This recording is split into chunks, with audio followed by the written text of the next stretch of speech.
Good morning and welcome to the first ever Digital Doctor live webinar, live from Harrogate in Yorkshire, England. It's a rather dreary and blustery Harrogate in Yorkshire, England today, but never mind.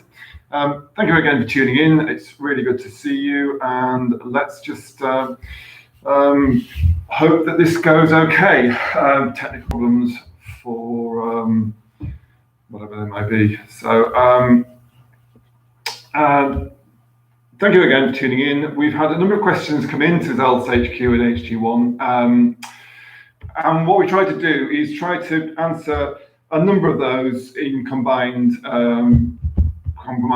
blocks. So we've dealt with 4 questions today. One relates to PPC, one relates to SEO, one relates to social, and one relates to general marketing. And we've sort of combined a few questions. Obviously, we haven't used real URLs or real names to protect confidentiality, but we will be replying to everybody who sent questions to Ask at Zealous, and we will be a detailed response with the question or answers to your questions. So, if anything that I say today doesn't make sense, or you're looking for some you want some clarity, or you need to ask some questions, please feel free to ask on chat, and please feel free to send emails to Ask at Zealous with any questions that you might have. Just 1 minute while I just check that we are all okay. I'm just going to just look at this. So, okay, so moving on. First question comes from Rick in Leeds. Rick says, my new website was just launched, but my traffic's fallen off a cliff. I think the site looks great. What's happened? Sorry about this. So, this is a question we get asked an awful lot. You sort of invested a lot of money and a lot of time in a brand new website, and your traffic was going okay before. You had lots of good inquiries coming in. Your website, you weren't happy with the way it looked. Perhaps there was something there that you felt was not quite right. You wanted a nicer website. So you've invested all this time and money in a brand new website, and you're expecting suddenly things to go, really well, and suddenly nothing happens. Your traffic falls off that cliff, and you're waiting for something to happen. So this is a question which we get asked a lot, and there are generally a number of reasons why this might happen. And I'm just going to cover the main points which relate to Rick's website, and some which relate to other works in general. So, firstly, this one is a little bit awkward, but when your web is called what's called a robots.txt file, when your website builder was creating the website, he effectively hid the website from Google. So he said, basically, this is my development site. I don't want Google to find it, to index it, because ultimately if it indexes it, it will, you potentially might get people coming to your new development site that are wanting your live site. So standard practice, all good practice, and it's obviously worked, but unfortunately, when the site went live, somebody's forgotten to change the settings, so the website is still effectively hidden from Google, and your site's been sort of hidden and not indexed for the past few days. So something that you can fairly quickly sort out. It's something that you can easily remedy, and hopefully soon your web pages will be indexed by Google, and everything will be sorted in that respect. Secondly, this is sort of the next big question, is that your old website, we had a look at it on something called Internet Archive, the Wayback Machine, which shows pages how they looked. Look, they were great pages. They were very authoritative. They answered people's questions. And in your sort of business line, Rick, people who want information about your products and services need an authoritative answer. They need sort of detailed response to your question. They need to know the sort of the whys and wherefores. a very simple answer is not sufficient when someone's dealing with something that you are. And so what's happened is Google thought your pages were authoritative, they thought they were experts, they thought they were trustworthy, and they ranked them very highly. And as a result, you got a lot of traffic from Google organically. You've decided to make your pages a bit snappier, a bit better, easier to navigate. You've made them pages a lot more attractive. But as a result of that, you've lost a lot of your content. And that's really a big issue, because Google will no longer see your pages as being the reliable, authoritative resource that it did, and so it will not rank them as highly, and that's means you will lose traffic. So what we're going to do is just come up with a solution to that. Now, the simple solution is you move all that copy that you had previously on the old site to the new site, and hope that you will recover. The second alternative is that you think about, well, I want to keep these pages nice as they are. They're easy to navigate, they're easy to read, the loads, it all appears nicely on screen. So you would then need to break those down into answering specific questions, and then break those down to other topics, which should then go be linked to sort of additional pages you've got sitting beneath that page, if that makes sense, which covers all of that information. So if you think about it, your old site maybe ever had one long page talking about that content. You maybe could then have effectively your main page about the subject, and then lots of pages sitting behind that, dealing with each specific question in turn. That would give you specific questions in turn which relate to those specific questions, but also if they link back into your main page, that main page might be seen as the umbrella for giving you all the information you need on that particular subject. So that could work quite well. That's something that you need to think about. So let's say that's a good one. The third thing that is wrong is those pages that were ranking really well. When your site became live and your old site was taken down, all those pages that appeared previously have basically disappeared. So the page that was ranking really well before suddenly is no longer there.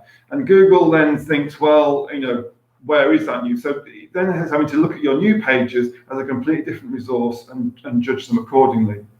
So what we tend to do what we always do when a site is being migrated from one website to another is we create what are called 301 redirects. And these are basically directives to Google which say, this is my old page, let's say it's called abc.html.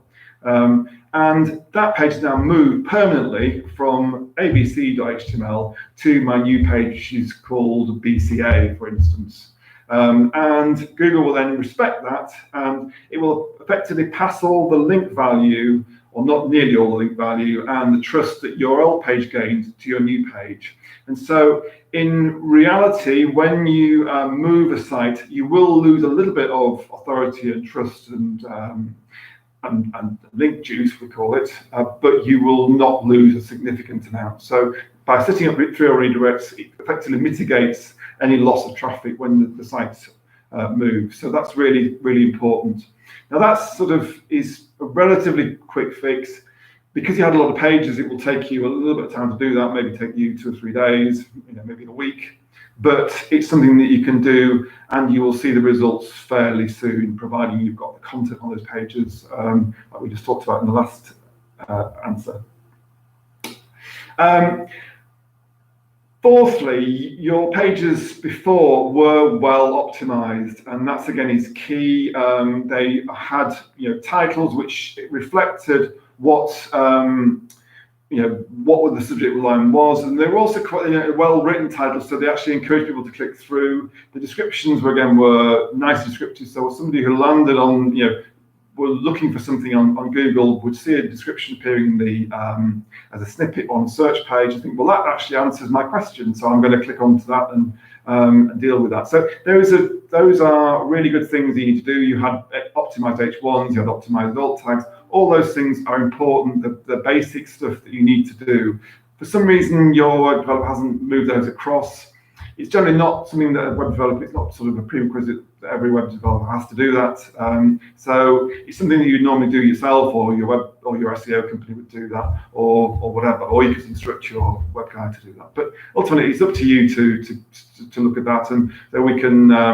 Once those are done, then again you'll recover what you've lost fairly quickly. The fifth thing is sort of the hot potato at the moment. Your pages, as we said, they look great. They've got really nice images. They are, they're well designed. They're nice to look at. But because of these great, beautiful, high quality, high resolution images, those images are very slow to load. And that means that your pages in general are slow to load. And that's a big problem, especially when you're looking at your pages on a mobile device. And realistically, there are a lot of people now who look at your content, general content on mobile devices. It's by far the majority of searchers. So if somebody then is trying to get let's say they're on a slow internet connection because their broadband or their 3G or 4G isn't very fast, your page can be very, very slow to load. They're going to get bored, they're going to click off, and they're going to move on somewhere else. As a result, Google will think, well, I don't really want to send traffic to that page because it is so slow, so I'm going to start thinking about sending to another page, and that's really a big issue. So the first thing you've got to do really, and what's a really important thing I would say, is look at how you're going to optimize your pages for speed. So think about making your images smaller, think about making your images lower quality but faster to load. Think about compression, condensing your images. Looking at ways that you can condense or take your code so it's not as slow to load on the page. Things like minifying the CSS and JavaScript. All those different factors that you can do. You can talk to your web developers. We can give you some recommendations as well if you want about how to improve your page speed. But that's a really critical thing. And then sort of finally, when we've crawled a site as a search engine robot would do, as Googlebot would do, or as another search engine like Bing, for instance, would search, we found lots of problems which are typical of a new website. You've built this site over a period of time. There are pages, when you first probably made the pages, you were linking to resources that perhaps were fine at that stage, but they've since been moved. So you've got some links to redundant resources which are either 404ing or 301ing. You've got some broken links on the pages, you've got some broken images on the pages, you've got some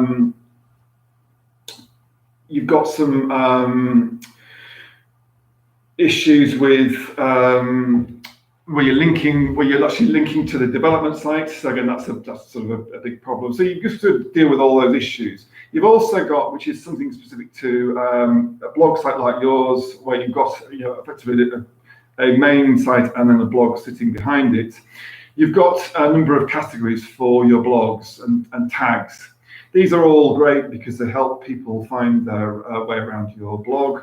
But the problem with it is that when you have these categories, effectively because the categories or the names of the categories and tags can conflict with your main content pages, they can create effectively duplicate content, because basically you're saying, well, this is talking about, let's say, apples, but you also got a main page on your website called apples, and those effectively Google doesn't know which one is the authoritative resource. So what we tend to do is within a WordPress site like yours, we would no index and follow the categories and tags, and that's something that you just need to do. It's a very simple fix, but it can be quite a major problem for a website. So there are also one or two issues which are specific to your website, Rick. So I'm just going we'll go through those at a later time with our detailed response. I think I've sort of covered quite a large element of stuff regarding a site move. So I hope that all made sense. If you do have any questions, please do ask in the chat or send an email to ask@zelf.co.uk. And I hope that it wasn't too long or boring, my answer. So Just take a deep breath, might have a glass of water, and I'll move on to the next question, which is from Rick in Leeds. No, that was Rick last time. So I'm moving on now to Darren in London. And Darren's got a problem with his PPC. Darren says, my Google Ads spend has nearly doubled over the last year, but my conversions have gone down. What's wrong? And this is something that is again, we get asked a lot of times. Google's becoming, it's becoming an increasingly important resource for advertisers, and you're seeing small companies, you're seeing massive companies are all using Google Ads, Google AdWords as it used to be called, and this is sort of a big thing. It means that the whole of the platform is getting a lot more competitive, and as a result, your click costs can go up. So as click costs go up, if you go back 10 or 15 years, you could get clicks for very little money. Now you're talking about, we talk about click inflation. So having a well-run ads campaign is really, really important. We get asked about the fact that my conversions have shot up, or shot down rather, and my spends shot up. And there are often some really, really simple solutions to it. So, for instance, when you create a Google Ads campaign, the default setting, so the setting that Google forces you to do, is to run a search campaign with what's called display expansion. And that means that your search campaign, when you are searching, when you're perhaps targeting a small number of very specific niche phrases, might be very well targeted. But when you're running it with the display expansion, that means that Google will also show your ads on other websites. So, for instance, news sites, forums, blogs, etc., where there is content which matches those terms that you've originally been talking about in your search campaign.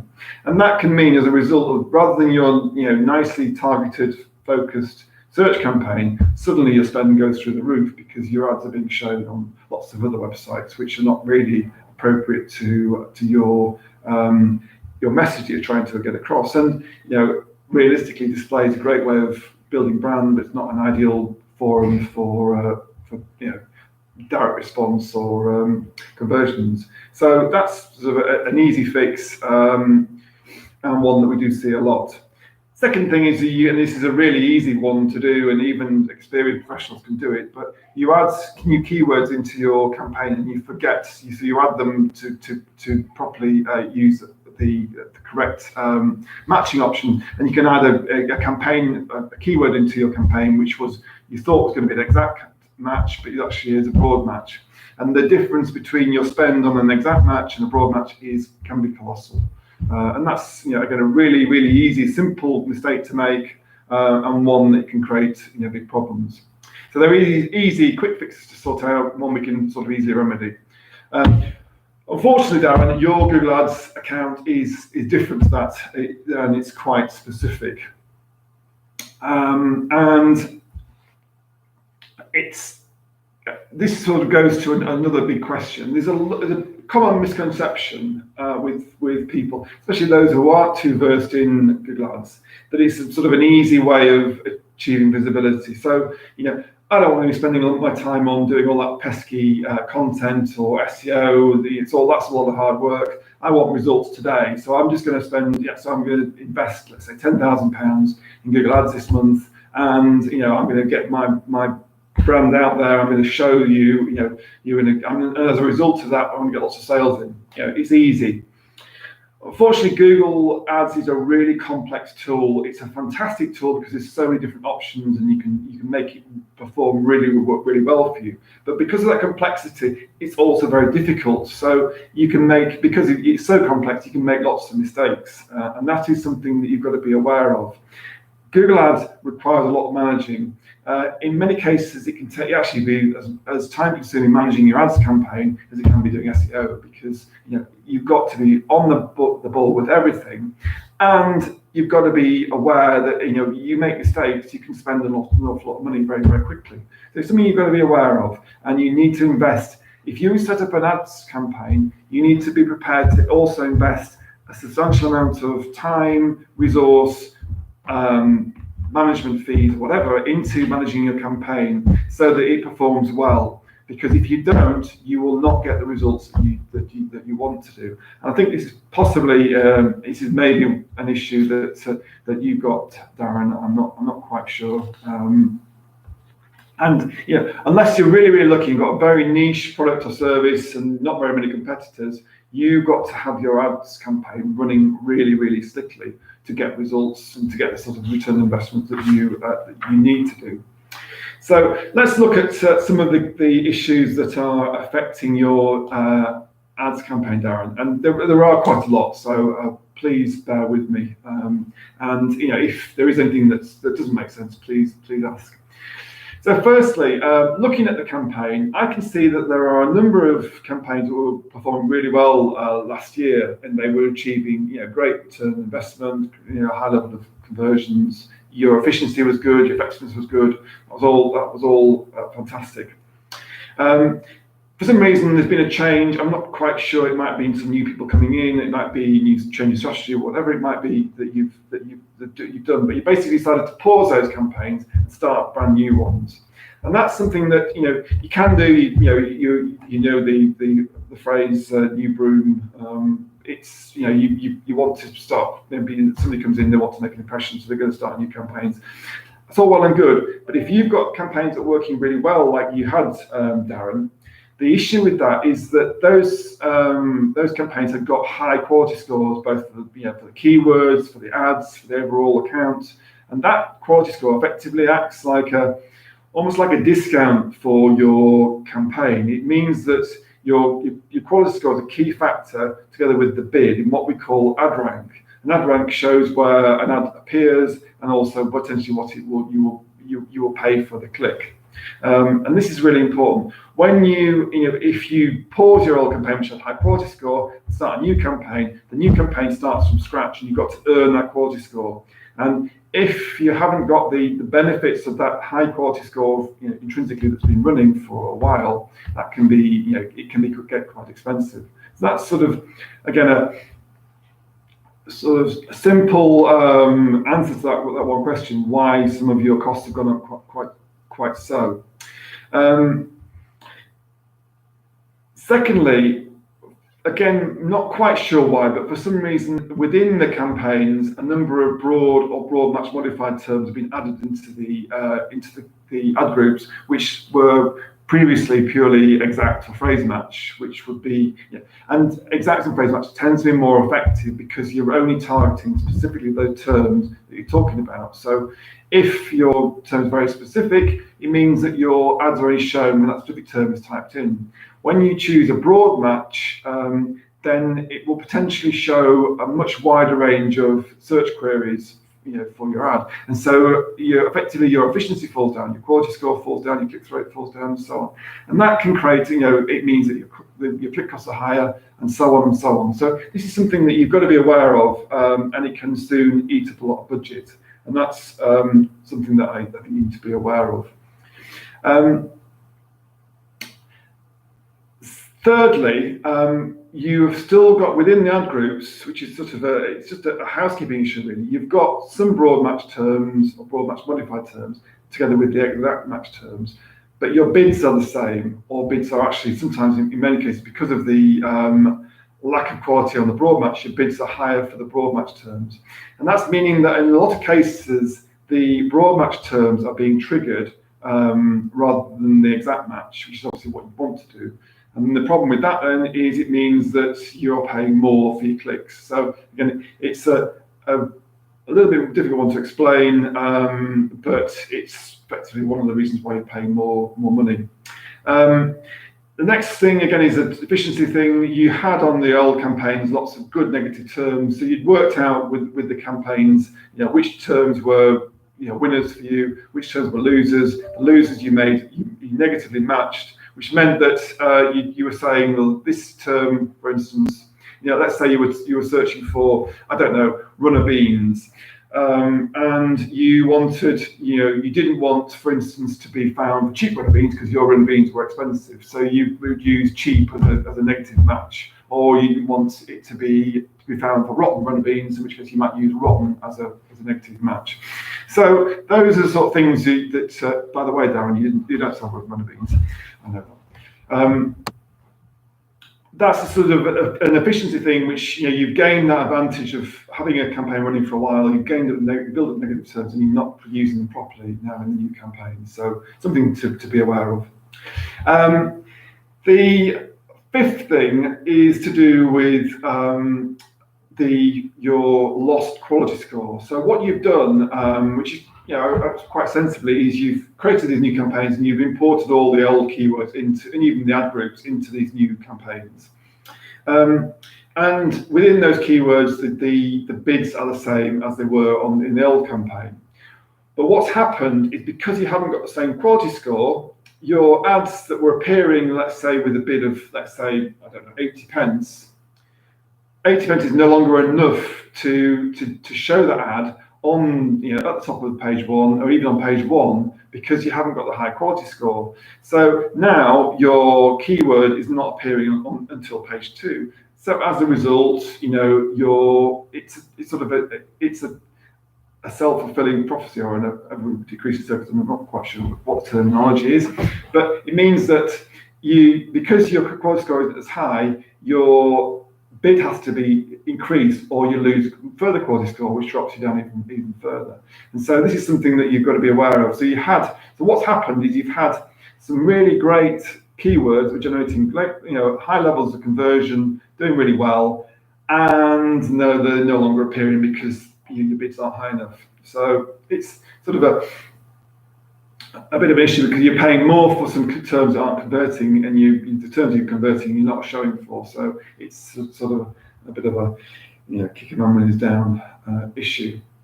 Then you've got some sort of more technical stuff. So within Google, there is an option to bid demographically, based on target market you're appealing to. And most businesses that have done their marketing planning, their strategy, have worked out the demographic that they need to appeal to. We're looking for this sort of person because they buy our clothes. So, for instance, ASOS has got a very predominantly 18 to 25 age group that it's appealing to. It's not really too bothered about anything older than that. 18 to 25 is where they're going for. So they're really looking for 18 to 25-year-olds. And they can then see that demographic, and even when you are quite specific, you can start to look at your AdWords campaign, and you can see the demographics within AdWords now which are performing really well. And so you can say, right, this, we've decided that this product is really appealing to this demographic, this age group, this gender, and so this, because it's appealing so well to that demographic, we're going to bid more for this. And it's not doing so well for this group, because let's say with ASOS, my 50 to 60-year-olds don't really generally buy from ASOS, so I'm going to bid really low for that group. So if they do appear, I'm not paying much money for those people, because they might buy for the grandchildren, we don't know. So that's the sort of thing you'll be doing. And again, what's happened, we haven't been using those demographic bidding within your campaign, or when you've used them, it's been almost like you're trying to bid more for people who don't convert, because that then might level the playing field. So, and that's sort of an issue to deal with. Similar vein, geo-targeting. Again, you can target specific areas. So you can see, for instance, if we convert really well in London, but not so well in, let's say, Cardiff, we're bidding more for our London visitors than we are for our Cardiff visitors. And that's something that you can do, but again, that's not been properly enforced, so you've got this sort of issue. And likewise with mobile, you're allowed to bid more for mobile devices or less for mobile devices, and likewise for desktops and tablets. But that's not, again, you've not been really monitoring properly the conversions. So what you're seeing is where you are converting really well on a certain device, you're actually paying less for it than you are on one where you're not converting as well and you're paying a lot more for. So the upshot of that is you've really got to think about the mobile strategy that you're using, and think about how people will search for your products, how they engage with you, and what you do. So, for instance, typically when you are looking for something, you might do your research, and often people do their research on mobile phones, so they might be search for something on the way home on a mobile device, but then when they get home, they buy it on their desktop or on their tablet. So you can look at these sorts of patterns and then decide how you've got to appear. So which terms are important to be found on the mobile device in your research terms, which are your buying terms, which need to be found on a desktop device. And that's really, and develop your strategy and then bid accordingly. So it's a complex equation, but one that, if you've got, well-defined strategy, that will achieve quite good results. Next issue is you've got, it's again another simple one. You don't seem to have a wide breadth of ad creative, and we typically say that within any ad group you need to have at least 3 or 4 ads, if not more, and you need to be constantly testing ads. So you need to have perhaps a control which is performing well, and then you start to test other variants of that, so that you have got sort of you constantly finding out which messages appeal, which ones don't, which ones convert better, which ones get you more researched in, and so on. So think about these ads being really important, and also look at your competitors. If they are changing their ads, what are they advertising? What messages are they using? How can you compete with that? So, for instance, if they're saying we're great at this, you've got to be able to say, well, we're even better at that, or we're really good at this, that you need to buy. Why you need to come to our website to buy our products or services. So that's something that's really important. You haven't been using that depth of content. You've been tending to rely on 1 or 2 ads in each ad group, which have been historically worked quite well, and something that I'll be really getting my teeth into in building a nice variety of ads. And similarly, Google's changed its ads quite a lot. So if you go back, a few years ago, ads were very, very simple. They were 25 characters in the headline. There were 2 lines of 35 characters, and then what's called a display URL. Now you've got what's called expanded text ads, which contain not 1 headline, but actually 3 headlines. A much longer description, another line of description, and what's called a display path. So you've got lots more potential, effectively inventory, or the real estate on the search page can be much more dominated by your ad. It can appear much bigger than it used to do, and so that's a really great opportunity. And what we're seeing is when you really work on your expanded text ads to achieve maximum sort of visibility, your click-through rate goes through the roof, and that's something that we can see you're missing out on something that we would really like to see happening if you really want to do well on ads. Similarly, there is the new responsive ads, which obviously are responsive to different screens. That's again something you've dabbled with, but not effectively done that throughout the account. So that's something that I would be looking to sort of widen your creative. And then we've got something which is a sort of the perennial bugbear with AdWords and with the types of accounts that we see coming in. Within every Google, you can set, with every Google campaign, you can set a budget, and you can also set what's called an account budget.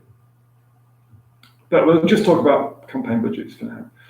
Within a campaign budget, you can say, right, I only want to spend, let's say, £1,000 today on this, or I want to spend £5 today on this. And that's all I want unlimited to do. And generally, Google will respect that, and every day they will, they'll cap your spend that £5 or that £1,000 or £20,000, whatever it might be.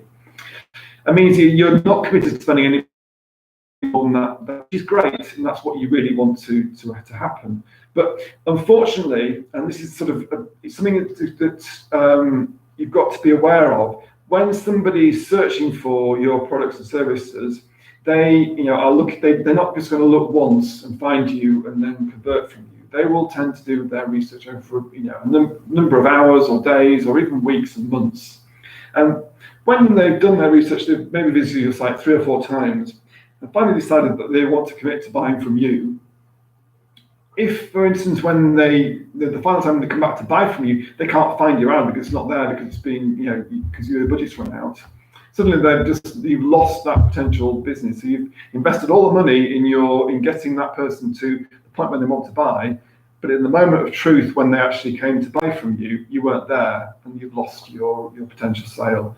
And that's sort of an issue that we see quite frequently within Google ads, and it's something that you need to address. So what we say is, if your campaign performing really well and you're achieving high levels of conversion, then you need to increase your budgets. But more realistically, generally, there is lots of ways that you can strip out of that account, strip out of that campaign, so that you're not, your budget maybe even still stays the same, but you're stripped by using, by optimizing the campaign, by stripping out the waste, by making the ads better, maybe making the keywords higher quality scores, by improving the landing page experience, etc., etc. You can really make your campaign sing, and it can achieve the levels of conversion. So that's really important, but never be budget constrained, because that's sort of the biggest end goal you can often commit. So I think you need to, on the basis that you need to review the campaign, your objectives, and how things are going, and then put in place a plan which is going to achieve what you want to do. And so think about activities that don't work and maybe bin those. Think about activities that are working and do more of that, so that you are building a campaign which fits within your budget, but also delivers the levels of conversion that you're looking to achieve. And that's something that it's easier said than done, but it's something that's really fundamental with your campaign. And finally, which is sort of going on to that sort of thing, we can see display campaigns running in your ads, which is great. Display campaigns are great for building brands, they're great for making awareness of you, they're great because they tend to be lower cost. But the problem with display campaigns is they don't convert anywhere near as highly generally as search campaigns. So your cost per conversion will tend to be, even though your click costs will be much lower, your cost per conversion will tend to be higher. And again, when we can see that you're leaving money on the table with budget-constrained search campaigns, it doesn't seem sensible to be running display campaigns and you taking that budget. So that's something you need to be perhaps thinking about. There are one or two other things which are very specific to your website, Rick, that Darren, that we can go through, but we'll leave that one for now, and we'll answer that within when we talk to you directly about after the webinar. Hope that all made sense. So any questions you might have, please send an email to ask or use the chat facility. Okay. Take another deep breath and move on to the next question, which comes from Laura in Wakefield. Lovely Wakefield, or Wakey, as we know up here. I've got a great following on social media, said Laura from Wakefield. Why aren't I getting any sales? And that's, again, it's something we get asked a number of times. You've got, I love the website, Laura. You've got a fantastic website. You can see you have got a massive following on social media. You would think, I've got a great following, why aren't I getting sales? And that's obviously what you've said to us. So firstly, I think that you've got to, with any marketing activity, you've got to think about, what am I trying to achieve? Am I trying to achieve sales? Am I trying to achieve, conversions? Am I trying to achieve leads? Am I trying to achieve whatever? But what do I want to do long term? What do I need to do to get that? What sort of messages do I need to be doing? And is my marketing activity appropriate to that strategy? And you've got to think about, if your social following is great, but it's only on one or two channels, are those channels appropriate to you? And that's something that you can really sort of, you need to sort of ask yourself that question. Very often we see people building up this massive following on one particular channel, and they neglect all the other channels, and those channels might be more appropriate to their own core target market. So, as we said, with any marketing, what you really need to do is you need to sort of sit down and you need to think, well, who am I? What am I trying to achieve? And, it's things like, what are my objectives? What are my resources? What am I trying to sell? Why do people buy from me? Who will buy our product? Who are we competing against? And why should someone buy our product and not our competitors? These are the sort of questions you've got to ask yourself. And once you start to ask those questions really truthfully and really honestly, things will make a lot more sense, because then you'll know who you're trying to target. You'll know the messages you need to be getting across. You'll know the sort of the reasons why you need to be stressing certain benefits and not other benefits. And all those things will start to make sense. And then you can start to think, well, that sort of person is going to be they're going to use these social media channels. In those media channels, we need to be using this sort of messaging. They might also use that channel, but we can be in that channel, we need to be making this sort of message. So these sort of things so you've actually developing a proper marketing plan, and you're using social media within that marketing plan. And that's really key. It's a lot of work, you might need a bit of help, but it's something that you've got to do. And I would say you need to do that before you do anything when you have got a business. And once you've applied that, you can then start to think, well, I'm going to use a variety of channels, but these are the main ones for my target market. My target market is this, they're going to use that. And you've got to think about which is appropriate. So for instance, Snapchat and Instagram are much more popular with younger audiences. Facebook tends to have often has an older audience, or YouTube, the biggest social media platform for most age groups, strangely enough. You think about the channels that are appropriate to, and then the messaging. Obviously, on your message on Snapchat is completely different to what might be on Instagram, and likewise on YouTube. So work on that, and really sort of then start to develop a plan. And I think fundamentally, you've got to believe, and you've got to understand that digital marketing is more than just social media. Google is still by far the biggest driver of traffic to most websites. It's still by far the biggest driver of your transactional traffic. So when you're trying to sell, yes, you need to have social media, but that needs to be integrated with your content. It needs to be integrated with your website, to be integrated with your transactional means, whether you're trying to sell on social media itself or on your own website. But whatever way you're trying to sell, you've got to be thinking about integrating those so that you get at every touch point, at every moment of truth, your message is there, your branding is there, you are there to talk to your customer.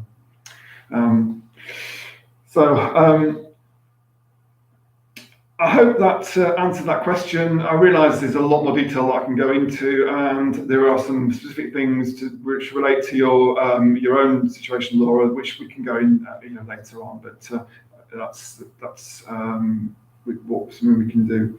So again, I hope that all made sense. If you do have any questions related to that, please do get in touch in whatever way you would like to do. So we're nearly out of time now, and I'm sure you're getting fed up with my voice and looking at me, but just one final question from Steve from the UK's Best Place to Live in 2016, our very own lovely Harrogate. What was it, 2016? So Steve says, Steve from Harrogate says, and this is a question again we get a lot, and I'm sure every other digital marketing agency and advertising agency and the like gets, but he says, I don't have a marketing budget, but I need to grow my business. What should I do? Okay, so as I've just said, when we look at any digital marketing agency, they will ask you for a budget, and you've got to think, why do they want this information from me? Are they just trying to fleece me out of as much money as they can get out of me, or do they just want to know whether I'm going to be good for my money or whatever? And the reason that they want to ask that question is not because they want to get every single penny out of you and take your shirt as well, but they want to know what you can realistically afford, what you're trying to achieve, and how they can achieve what you want within those resources. So, if your budget is, £100,000, you can do a lot of things a lot differently to your budget if your budget was £100. So you've got to be thinking about this. Budget is not something that you're having to commit to, and it's something that people, if I give you £100 budget, that's what you're going to spend. Or if I give you, my £500,000 budget, that's what you're going to take out of me. You're thinking about what we can do, how we can best use that to achieve the results that you want to achieve. And that's sort of really critical. people do say, I haven't got a marketing budget. Generally, most businesses can make a case for a marketing budget if they can apply, if they know that they're going to get a return on their investment. So if they know that they're going to see an increase in sales of X, Y, Z, and an increase in profits of A, B, C, they know that they can then afford, ABC minus whatever for the marketing budget. So it's generally a case of applying that. And the one great thing about digital marketing is it's very easy to track your sales. It's very easy to track the effectiveness of your campaigns. It's very easy to see. Generally with digital marketing campaigns, the return on investment is much faster than it is on traditional campaigns, and it's more more traceable. It's more easily to monitor.